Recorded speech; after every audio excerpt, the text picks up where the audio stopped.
Berdasarkan Permendikbud Nomor 1 Tahun 2021, sistem penerimaan peserta didik baru SMA dan SMK tahun ajaran 2024-2025 tidak lagi menggunakan jalur tes.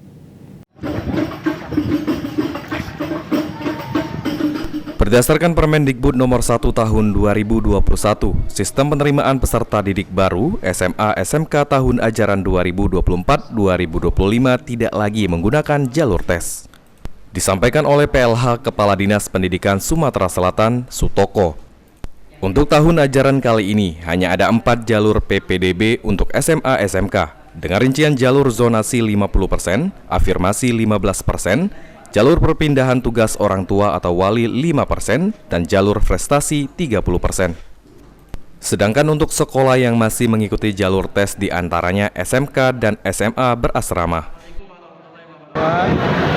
PPDB telah digarisbawahi harus berteman dengan Permendikbud 1 tahun 2021. Dalam semangat itu kita harus sama seluruh Indonesia. Jadi bukan kita membuat aturan baru, tapi kita melaksanakan sebagaimana pedoman Permendikbud nomor 1 tahun 2021. Dengan adanya keputusan ini, Kepala Sekolah SMA Negeri 5 Palembang mengatakan bersedia menerapkan sistem PPDB tanpa jalur tes. Kita sebagai pelaksana, apapun pimpinan sesuai dengan keputusan, kita laksanakan.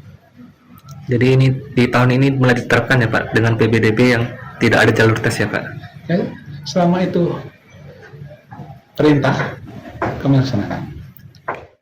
Sebelumnya pada tahun ajaran 2023-2024 terdapat banyak permasalahan dalam sistem penerimaan peserta didik baru sehingga menimbulkan keluhan dari banyak pihak terutama calon orang tua siswa. Hafidz Zainul, PAL TV.